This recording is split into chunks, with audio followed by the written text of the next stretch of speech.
Diabetes Connections is brought to you by Omnipod. Simplify life with diabetes. By Inhaled Insulin, glucose management in the moment. And by Dexcom. Help make knowledge your superpower with the Dexcom G6 continuous glucose monitoring system. This is Diabetes Connections with Stacey Sims. This week, Mike Joyce is out there somewhere on the Pacific Crest Trail. He set out a couple of days ago on this 2,600-mile long-distance hike, part of his attempt to complete what's called the Triple Crown of hiking. He's already done the Appalachian Trail and the Continental Divide Trail. Diabetes will be a factor, but diabetes is always a factor that is always on my mind, which is kind of annoying. I've been doing it for 26 years now. I don't remember life without diabetes. I can't use diabetes as an excuse to not try. It's going to be there whether or not I take this leap. It's a big leap. Only 535 people have completed the Triple Crown. Mike lives with type 1, and he'll share how he went from pretty sedentary to long-distance hiker and how he manages his diabetes on these incredibly long and challenging hikes. This podcast is not intended as medical advice. If you have those kinds of questions, please contact your healthcare provider.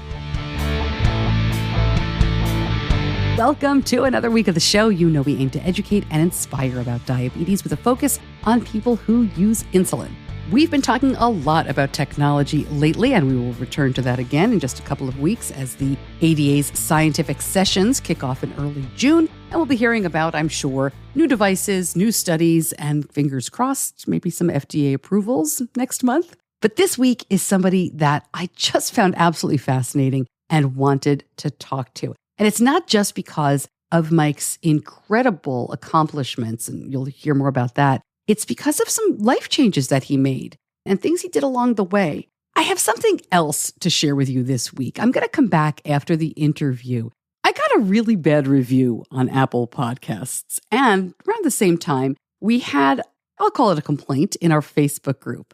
I know you want to hear from the guest, so all I'll say now is that if you have a problem with me, that is fine. I mean, I would prefer nice words like anybody else. But part of putting yourself out there, like I do twice a week now and lots of times on social media, is knowing that criticism is going to crop up. The trick is figuring out how to make sure that you, as you listen, you know you're being heard. And for me to improve and not overreact. So I'm going to talk more about that later on. I'm going to read you the bad review. I'm sorry, it is just funny. So stick around for that. My guest this week, as you heard, is Mike Joyce. Just a couple of days ago, he headed out to complete an incredible achievement. He is trying to complete the Triple Crown of long-distance hiking, and he will explain more about exactly what that entails and what he's already done. Mike was diagnosed with type 1 at age 9. He used an insulin pump for many years. He now takes a long-acting shot and uses Afrezza inhaled insulin.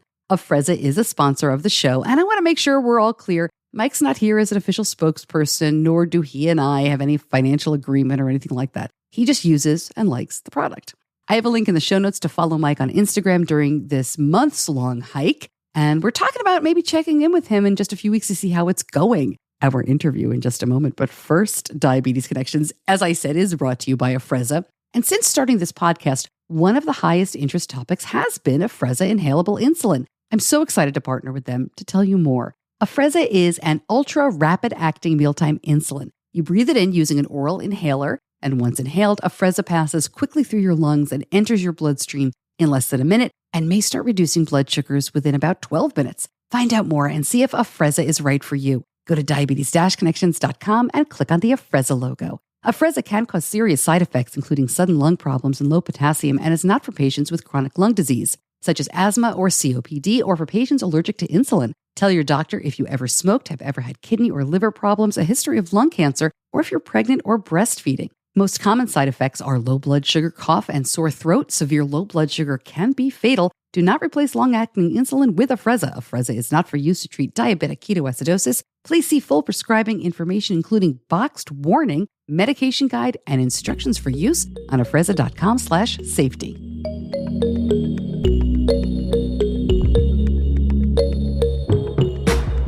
Mike, thank you so much for joining me. I'm really glad to talk to you. Thanks for having me. I'm glad I got to talk to you now because pretty soon, are you even going to have a phone? Tell me what you're up to. Yeah, I'm going to have a phone. I don't know what cell phone service is going to be like out there, but I'm on the 20th. I am starting a through hike of the Pacific Crest Trail, which goes through California, Oregon, and Washington from Mexico to Canada, about 2,700 miles.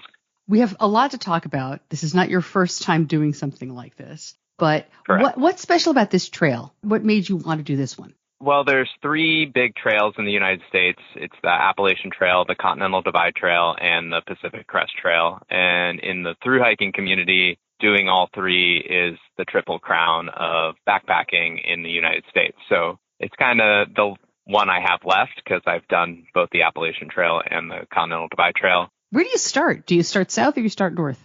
I start in the south.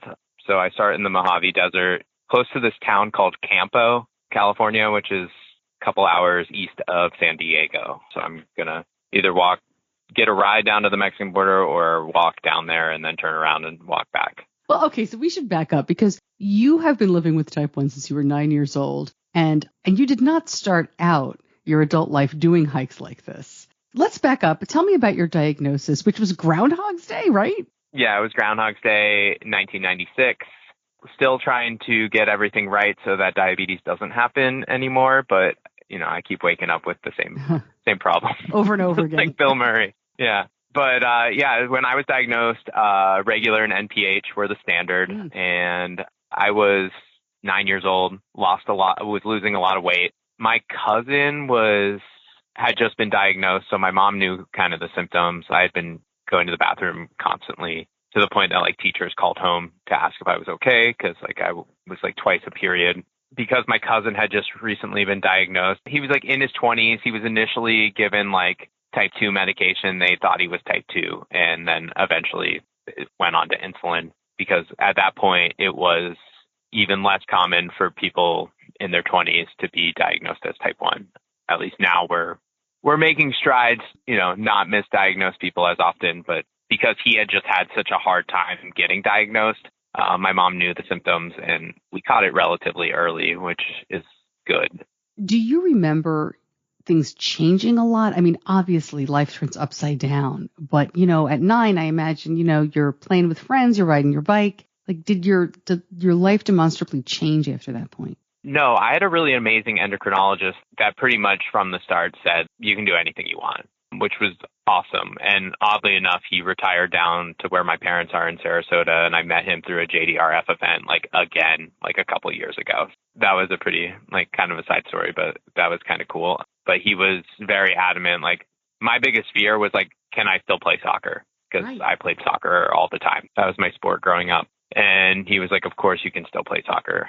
I had a great support system growing up between doctors and parents, and I was raised well, had kind of a privileged childhood in that regards. My parents made sure I had what I needed for diabetes, which is more than we can say for a lot of people. So I'm blessed in that regard. I went to diabetes camp every summer, so that's where I was introduced to an insulin pump very young. Yeah, and that's where I was actually introduced to the Appalachian Trail. They're very close to the Appalachian Trail, so they do a few mile section of it every year with the campers for a day trip. So I did that every year. I worked there as a counselor in high school, so I loved diabetes camp. It was probably the most influential part of, because I went to I had a small school district, and I was the only diabetic in my school. So if I hadn't gone to diabetes camp, I would have never connected to the community the way that diabetes camp allowed me to. Were you a hiker through your adult life? Is this something you did recently? Tell me a little bit about how you got so involved in this. I always enjoyed hiking. It wasn't something I did all the time. It was something I did sometimes. But I was always drawn to the mountains. And in college, I majored in English. I went to Penn State, and my senior writing course was on the Appalachian Trail.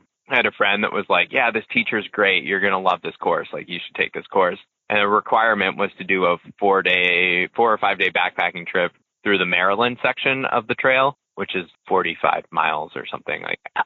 When I hiked the Appalachian Trail, I did that section in a day, which wasn't easy. I'm not saying that it's a challenge that people do when they're through hiking it. That was the first time I ever did a multi-day backpacking trip, and that was my senior year of college in 2009.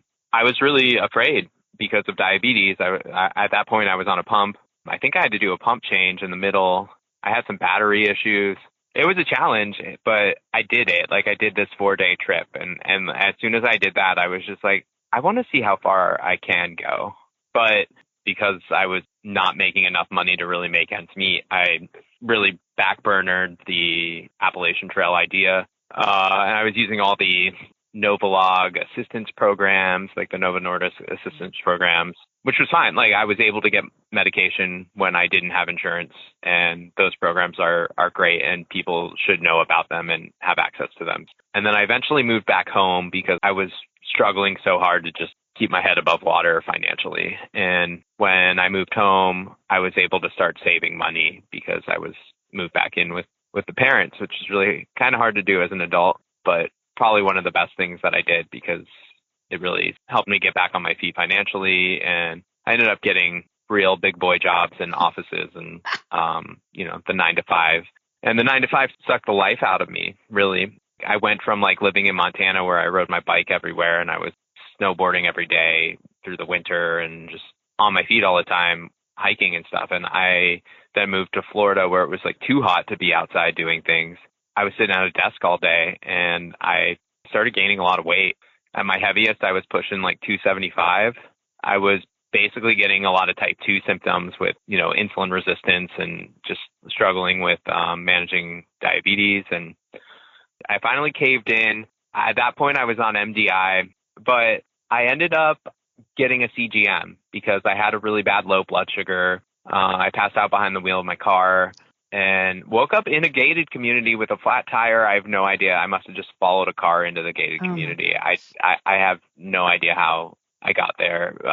And that was really scary, and I was really shook up from that. So at that point, I had insurance again. I was working, and the CGM, when I got that, it really made me realize how much the food that I was eating, because I can eat anything and bolus for it as long as I take insulin for it. I saw what that was really doing to my blood sugar in between the finger pricks. And I was just like, whoa, I can take insulin and bolus for anything, but that doesn't make it healthy. I was getting really frustrated that, Novolog was taking almost an hour for me to see anything happen. And at that point, I was still very heavy. I was just starting my weight loss. So I was still having a lot of insulin resistance. So getting my blood sugars to sugar surf it, as Dr. Ponder, does, it just wasn't really working right or as quickly as I wanted to. So I was prone to stack doses. And then I went to Students with Diabetes. Nicole Johnson started this thing in Tampa, Students with Diabetes. And then they put on this conference every year. And at this point, I was 30. And so I really shouldn't have been at Students with Diabetes, but I just desperately wanted to connect with diabetics again and be in the community. And the one that I went to had patient ambassadors that use Afrezza. Just heard them talking about the beauty of Afrezza and how quickly it works. And that's what I was struggling with was how long it was taking this fast-acting insulin I was injecting to act. And I was like, this is my answer. This is my solution. This is what I want to do. So you're losing weight. You're definitely paying attention to the CGM. You're dosing for low carb. You started Afrezza. When did you start moving around again? I mean, how do you go from sedentary in Florida 9 to 5 job to you're about to start, as you say, the Triple Crown?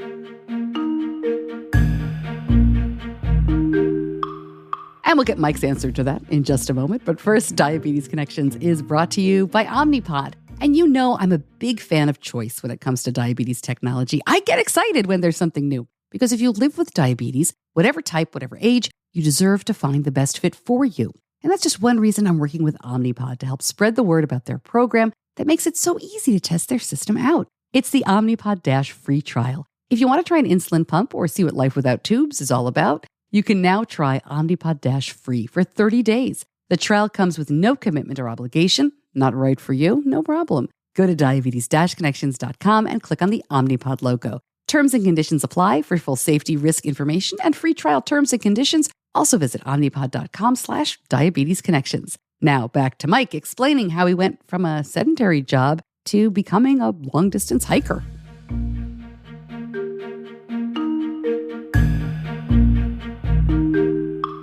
I lost about, I'd say 40 to 50 pounds in 3 to 4 months. And then once I started using Afrezza, I started using and like really focusing on low carb. Weight just kind of fell off really quickly. And I lost about 50 pounds. And at that point, I had been like working as a part-time soccer referee for an adult league, which was like getting me like running again. And then I started like playing some pickup games. I was like, wow, I feel better. My joints don't hurt. Like the aging process seemed to like kind of like reverse, mainly just because I wasn't hitting my joints with so much weight. I started doing like a couch to 5K app or something on my phone and running in the neighborhood once I finally was able to do a 5K. And then I started running on the beach because I was like, well, now I get bonus miles and I'm on the beach. This is awesome. This is why people move to Florida. And like, honestly, I was depressed with my 9-to-5 job because I was like inside all the time. I needed outdoors. Running was my way back to the outdoors, especially in somewhere like Florida where there isn't a lot of hiking options. I ran a 10K with my friend's wife. She convinced me to sign up for a 10K. And then I was like, okay, that's it. I ran my 10K. And then I got off of this wait list to run over I think it's called the Skyway Bridge, that goes from the south side of the Tampa Bay to St. Petersburg, Florida. And like once I ran that race, it was, what can I run next? I was hooked. I skipped the half marathon and just signed up for a marathon. And it was a trail marathon in Tennessee. At that point, I had lost 80 pounds through the rest of my training. Now I'm down almost 100 pounds from my high point. And I ran this race and it was on trail. And I was like, I want to be on trail all the time now. And then I signed up for my first ultra marathon, which was in Florida. It was a diabetic nightmare, but I finished it. What makes it a diabetic nightmare? What happened? My blood sugar was low the entire time. Oh. Like it would not come up. And my stomach was so sore from running so much, like that I couldn't eat food. Coke and ginger ale were like the only thing I could get down, and like it would burn out of my system so quickly. And that's when I realized like I can't low carb run. I like to say that there's no such thing as an essential carbohydrate, but like when you're burning through calories that quickly, like carbohydrates are essentially the only thing that I can't eat and I have to eat. As a diabetic, I think anyone with diabetes has a bad relationship with food, or not the most positive relationship with food. So I've been dealing with that a lot through all my training, and have finally gotten to a point where I'm just like, man, I'm burning so many calories because I'm afraid to gain weight again. So like to go back to eating carbs is like a slippery slope for me of binge eating and things like that. So I have to be a little mindful of what I'm doing, but if I'm continuing my active life, it's all going to be okay. And that's something that I've been working on a lot more recently, and it's been good most of the time.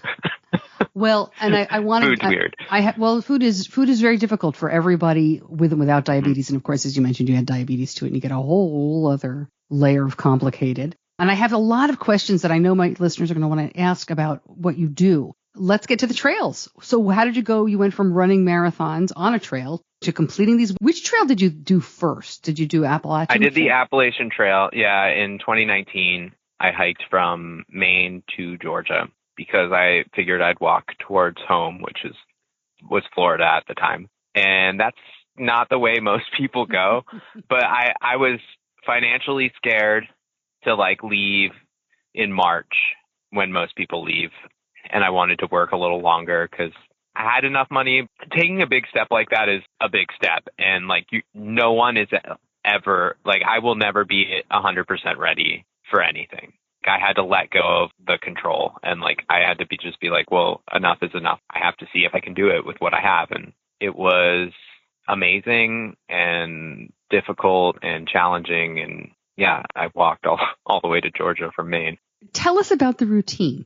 Right? You get up, you walk, you eat, you dose. What are you doing every day in terms of diabetes? For me, diabetes is all about routine. The more consistent I can be with anything, the more predictable diabetes can become. Really, it's like the first 2 weeks of the hiking are the hardest because I'm going from one extreme to the other. But like once I get into that routine of waking up every day and drink coffee and take my Traceba and I walk. I try not to eat first thing in the morning, because the more fasted I can be when I start hiking, like the less big swings I have, and I usually wait, and I'm usually a little insulin resistant in the morning, so I'd rather eat a couple hours into the hike. I just get up, make coffee, watch the sunrise, and then have that moment of zen, and then I get up and walk. It's a lot of up and down. It's a mental game. Like diabetes doesn't even like come into play most of the time. That's something I have to remember anytime like I'm taking on a new challenge, is like diabetes will be a factor, but diabetes is always a factor that is always on my mind, like, which is kind of annoying, but I've been doing it for 26 years now. I don't remember life without diabetes. I can't use diabetes as an excuse to not try, because it's going to be there whether or not I take this leap. The challenge is more of like, man, this is just a hard climb. Yeah. And then throw a low blood sugar in there where you feel like you're walking into the end of the world. The mental game is hard to maintain with a diabetes hiccup like a low blood sugar. How do you treat low blood sugars when you're on a hike like that? What do you like to use? Starburst. I eat Starburst. That's my treatment. 4 grams of sugar in every Starburst. How many packages of Starburst do you pack for the Appalachian Trail? Really? I have a vision of like Willy Wonka's factory. These thru hikes are really just a series of small backpacking trips with no breaks in between. I'm not packing for the whole Appalachian Trail. I'm packing until the next town. It's really, I'm just buying 2 king-size Starbursts. Fabe Reds or all pinks is really what I go for. It's usually like 2 big packs. Like I always make sure I have a Ziploc bag with a bunch of Starbursts at the bottom of my pack in case I run out of food. And that's my backup treatment. And then I have a fanny pack with a bunch of Starbursts and insulin, and my pancreas is. Well, I want to talk about what you use in terms of your management these days, but I want to be sensitive here because you've already mentioned that you're very cognizant of what you're eating. You eat very low carb. Would you mind talking about what you eat though? Because surely you're not living on Starbursts, obviously. I want to eat more protein on trail just because it's slower at spiking my blood sugar. It keeps me satiated longer, but like freeze-dried meat just doesn't hydrate well. Mm-hmm. So like I tried to do low carb in the beginning of every thru hike that I've done now, and I burn out on the food so quickly. It's like the same with the long runs that I've done. I found that like my stomach just needs calories, and like the easiest calories to chew and get into me are junk food. To be totally honest, I eat a lot of junk food. I started out trying to be healthy, and then by the end of it, I am pretty much eating everything that I shouldn't be eating, like chips and candy bars and ramen and instant mashed potatoes and like everything that everyone else hikes in is what I end up doing. Yeah, but look, listen, I'm a mom, so take this with a grain of salt. Give yourself a break. I think when you're walking and expelling the kind of energy and doing this is something I would never in a million years. I have no experience and I never will. But I got to tell you, I would be eating anything at one point of this, right? I mean, yeah. I really feel like you're being a little hard on yourself. True. I get a lot of raised eyebrows when I tell people that, like, yeah, I eat like candy bars and honey buns and I just eat junk food. And it's great because then when I'm done with the hike, like, I don't want to eat any of that crap anymore. Like, I want to eat real food again, like mostly vegetables. I miss vegetables and fruit. And like when I get into town, I always get a piece of fruit and a big salad because I'm eating just easy, simple calories because that's all I want. Like I want to mindlessly be able to eat when I'm hiking because if I have to focus on chewing so much, hiking 15 to 30, 25 miles every day is exhausting. And the easier the food sources and the food options are for me, the better. The more likely I am to finish the food and eat the food, and my body needs that for cell regeneration and recovery and all that fun stuff. Do you have any idea what the caloric needs per day are of somebody who's doing these hikes, like just in general? There's some statistics that say it's somewhere between like 5,000 and 8,000 calories. Yeah. I just wanted to put it out there because, and you know, if someone's raising their eyebrows at you eating a honey bun, which, by the way, I used to go in college to a place that made a grilled honey bun. Fabulous. Oh, that sounds good. Yeah, that was a long time ago. But that's an incredible amount of calories to have to consume, and I can't imagine trying to do it with beef jerky. Yeah, you can't. Hey, so let's talk about your diabetes management on these hikes. You mentioned Tresiba. You take a long-acting injectable. Then Right. still taking Afrezza? I'm still taking Afrezza, yes. I have to be very careful of when I take it. So usually I have to look at what's ahead of me. Luckily, technology has these amazing apps that show me the estimated elevation change on a chart. So timing the insulin, because my digestion's really slow when I'm exerting myself that much. So I have to be careful of like when I dose. So I try to make it to the top of the mountain before I dose if I can, or like close to the top to get that insulin working, and then reward myself with a Snickers at the top so that the insulin lowers me too much. I have something with carbs on board to counteract the quick drop that happens. But I tend to really bump my basal up as I get more comfortable. So like initially, like I typically take like 18 units of Tresiba, and then like when I'm starting my hike, I'm going to drop down to like 10 or 12 units, like almost go 50%, or 40% of the usual. And then like as I get more comfortable with letting the Tresiba do some of the work on the uphills, I'll push my Tresiba back up to like 15 or 16 or even pushing towards 18, because then I know that I can eat smaller things and climb up a hill and like get that blood sugar to come down with my basal.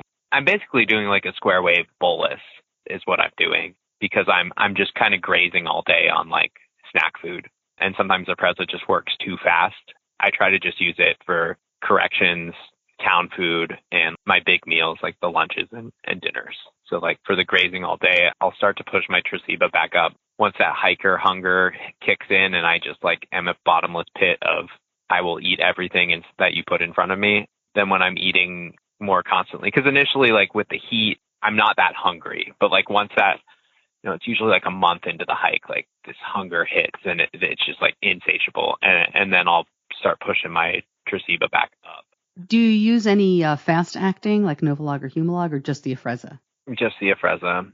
Occasionally, like I've experimented with the Walmart R if I eat something before bed, just in regular life, because the Afrezza I will typically need follow-up doses, like 2 hours after a meal. It's done working, and food's still working 2 hours after you eat it, especially high-fat stuff, high-protein food. So I'll usually, sometimes at night, take 2 to 5 units of R to cover digestion overnight.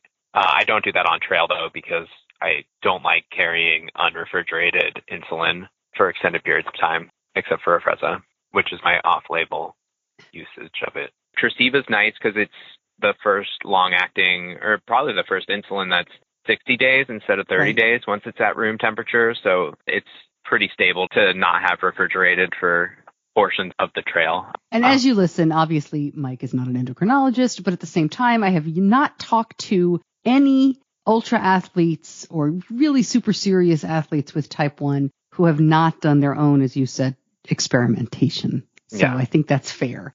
I think that's what diabetes is in general. Like, I feel like I've been experimenting on myself for 26 years. That's how you figure out how to bolus for pizza. Right. If you ever can. Like, I still haven't figured it out. Every time I eat something, it's an experiment. Well, and to that point, I'm curious if somebody's listening and thinking, wow, I never thought I could do something like this. Like, I want to go trail hiking, not necessarily doing the incredible, the long hikes that you have done, but just starting out. Any recommendations? For obviously somebody with diabetes, with type 1. Yeah, do it. That's like the biggest recommendation I can say to anyone is it's so easy to be afraid. There's so many things to be afraid of outside. Diabetes doesn't need to be one of them. We all have the tools that we need to manage diabetes, insulin, a low blood sugar treatment, and like a way to test your blood sugar. Like if you have those three things, and you're going to be okay. Nothing bad's going to happen if you have something to treat a low blood sugar, something to treat a high blood sugar, and like something to monitor what's happening. Go out and do it. Like go for a walk, start small, see how you feel, and then do it again. If you liked it, if you don't like it, like that's also cool. Adventures are very personal, and I feel like I spent a long time of my life not chasing passions because I felt like I had to do certain things in order to like manage diabetes, whether it was stay at a job I don't like just because they give me insurance. I wanted to do something different, and it's not always a great adventure. Like sometimes I really struggle. There's hard moments, like there's hard climbs, there's bad weather, grizzly bears. But those things affect everyone. And like there's people I meet out there that are dealing with different health issues or mental health issues. I don't want to minimize the difficulty that diabetes is, because diabetes is not easy and it's very challenging. And there are so many different factors that play a role. But the more people I meet out on trail that are going through something humbles me to like not worry as much about diabetes, because like everyone out there has some hurdle that they're trying to overcome. Sharing my hurdle with another person helps minimize the struggle that they're going through, just as them sharing with me what they're struggling with helps minimize the struggle that I have with diabetes in that moment or yesterday. I think that's the important part. I think that's why your podcast is so beautiful, is people are sharing their struggle or their success or their whatever it is.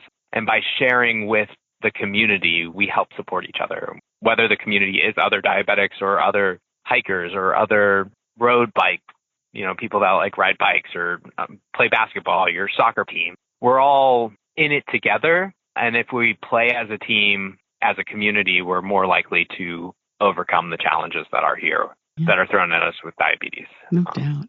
Thanks for saying that. Hey, before I let you go, Mike, on your Instagram, which is beautiful. I mean, what gorgeous pictures you take.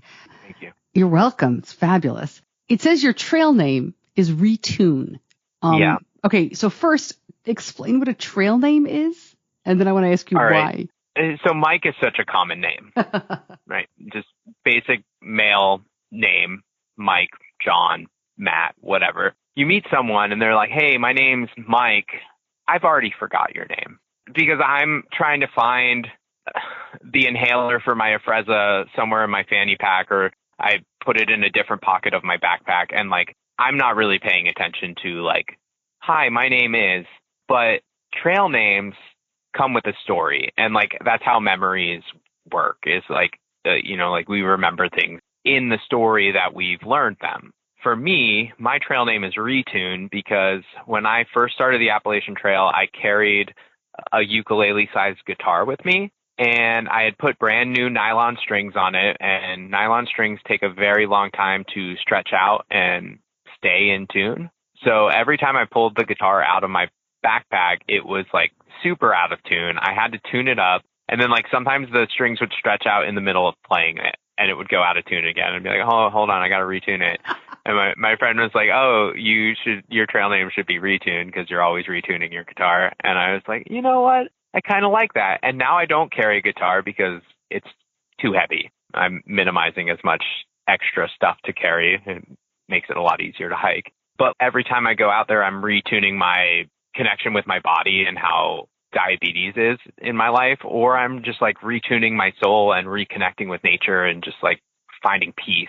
These are things that are important to me, and they're things that I'm passionate about. And like the more connected I am with the outdoors and with people, hopefully other people with diabetes, or other people just trying to find out information about taking on these hikes, that's what's important to me. That's like what I'm becoming passionate about, is like sharing with others the experiences that I have, and hope that like it either inspires them or helps them find what they're looking for.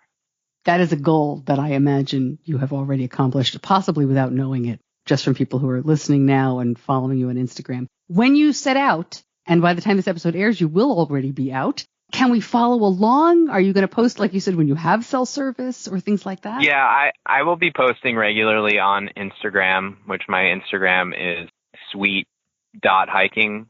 I'm considering doing my YouTube channel again, but haven't fully committed to it. It's a lot of work to edit video, as I'm sure you know, the editing process. Well, be safe. Be careful. Don't worry about eating those honey buns. I'm exhausted listening to all the things you have to do. But I really appreciate you spending some time with me and sharing your story and your experiences. I wish you all the best, Mike. We will definitely be following along. Thank you so much. It was great chatting with you.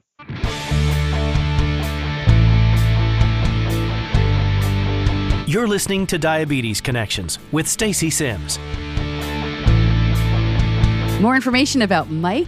He mentioned his Instagram there. It really is beautiful. I would urge you to follow him, especially, as he's beginning this journey. And I hope to check in with him over the next couple of weeks or months. All that info is always at diabetes-connections.com or in the show notes of whatever app, if that's how you're listening, on whatever app you are listening on right now. All right. I mentioned at the beginning of the show, I had some criticisms to share with you. We're going to talk about that bad review, but this is part of a larger issue. That's kind of funny, but I want to talk about something serious too. But first, Diabetes Connections is brought to you by Dexcom. Let's talk about Control IQ. That's the Dexcom G6 and tandem pump software program. When it comes to Benny's numbers, I hardly expect perfection. I just want him happy and healthy. I have to say, Control IQ, the software from Dexcom and Tandem, has exceeded my expectations. Benny is able to do less checking and bolusing and is spending more time in range. I mean, we have had some of the lowest A1Cs ever. And this isn't a teenager. At the time, I was really prepared for him to be struggling. His sleep is better too. With basal adjustments possible every 5 minutes, the system is working hard to keep him in range. And that means we hear far fewer Dexcom alerts, so everybody is sleeping better. I am so grateful for this. Of course, individual results may vary. To learn more, go to diabetes-connections.com and click on the Dexcom logo. I don't want to get too high and mighty here or make myself sound too important, but I want to wrap this subject of criticism and a couple of things that happened recently in a larger context of kind of calming down online. Now, I know I will have no impact on this. That ship has sailed, right? You've all heard, I'm sure, that enragement leads to engagement, right? The more enraged you are online, the more social media likes that. So stuff that people hate and people love, very strong emotions, get a lot more reaction than ordinary, like, hey, here's some information. So it's very difficult to be reasonable online. But I just want you to think about that as you listen. This is not a complaint from me. I am happy to hear criticism. I love it when I get feedback that says I didn't like this, because it means somebody's listening, somebody cares. And usually there's something I can do about it. But that's also why I hate Apple podcast reviews. So let's talk about what happened. A couple of weeks ago, a listener made a comment in the Facebook group kind of questioning something that I had asked about, saying that there was no basis in fact to the issue and that he was really concerned that I had asked it because he wants me to talk about valid information. It wasn't a nasty comment. If you're in the group, you can go ahead and see it. But it wasn't like super nice or super polite or, hey, by the way, it was pretty direct. Within minutes of him posting, I got direct messages and even texts from friends who were, who does that guy think he is? Or, you go ahead and tell him off, or we believe in you, or, whatever it was. But my response was more, let's think about this. I don't think I asked anything wrong, but maybe I could get some more insight. So I replied pretty reasonably. And his response showed that he did not mean it with any malice. He was very polite. He was really considerate. And it was great. It was really great. Other people chimed in kind of with a, who do you think you are? And we calmed the whole thing down. And I think if you read the thread and you get the tone of the group, it was very constructive all around, right? Contrast that with the Apple Podcast review. You'll notice that I rarely, if ever, ask for Apple Podcast reviews, which is a staple of a lot of podcasters. Rate and review, rate and review. Rate and review is nice, but it has nothing to do with helping people find the show. That's one of these things in podcasting that seems to get spread around. But the biggest problem for me, well, there's two. The big two problems with Apple Podcasts is one, they're really hard to leave. I hate leaving them because they're just a pain. But also, the host cannot respond. It's a one-way street. So here's what this person left me. Headline, annoying host, 1 star. Follow-up review. I listen for topics that interest me. The newest with Dexcom CEO I couldn't miss. But again, host is like scratching a chalkboard. So annoying. I only listen to host and skip her as much as possible. They go on about specific things in the interview. Stacey Sims, the host, is so annoying. She needs to stop grinning while she talks. She sounds like a teenage cheerleader. On and on with other stuff about parenting with type 1. I am speaking from experience, and it is with good intentions. Again, this person left me 1 star. So it's kind of funny. But the problem with something like that isn't that I'm insulted. Look, I worked in local media for 20 years. I can tell you about insults. I was once told when I was leaving Channel 3 in Syracuse, WSTM, where I worked mornings for a few years, I got a handwritten letter from somebody saying they were so happy I was leaving because they watched the show every morning, but I left like a hyena. and they couldn't wait for me to go. And I've gotten notes about my appearance over the years. I've gotten notes about my perceived politics over the years. Don't forget, I worked at News Talk Radio for 10 years. So I've heard a lot of stuff, and it really rolls off my back because I've had quite a bit of success in this medium. I love it, and I love what I do. I don't get a lot of feedback that I am super annoying or sound like a scratching on a chalkboard. So the biggest problem here isn't the blow to my ego, which is pretty bulletproof at this point, let's face it, but it's the lack of interaction. I can't reach out to this person and engage them. I can't talk to them about what they really don't like. I have a feeling it's not just the timbre of my voice. My guess is there's something editorially or something else that's going on here. I'll never know.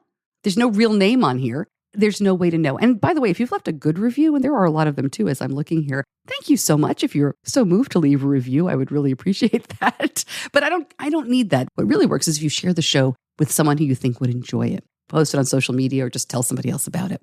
Long way of saying, this is why I really am passionate about connection. You can't make a difference when you're just, you're throwing a bomb and running away. You can't make a difference when you're just insulting somebody and there's no way for that person to respond. It is up to the person, of course, up to the individual that you are insulting, to act calmly and not fall for the engagement thing, right? To say, hey, what do you really mean by that? Or how can I improve? Or what else would you like to see? And maybe that's why Apple does it, because I guarantee it doesn't happen very often these days, right? But I really do think there's something to this, especially in the small diabetes community, to making those connections, to nurturing those comments, to really listening to one another and trying to develop better interactions. So like you, I've written a lot of things online that I have immediately deleted, right? It feels really good to say, how dare you? I am appalled. And then to erase those and try to stay calm. And that's how you learn and how you grow. Is it hopeless? Much of social media might be, but I'm still here fighting. So let me know what you think. Leave me a review. Send me an email. Say something nice or say something nasty, but maybe say it where I can respond to it, because that really does help me. I'm serious about this. It does help me learn and grow. I might still laugh like a hyena, though. Well, I don't know.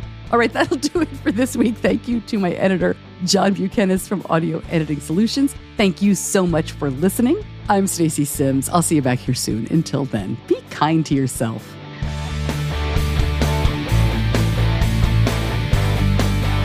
Diabetes Connections is a production of Stacey Sims Media. All rights reserved, all wrongs avenged.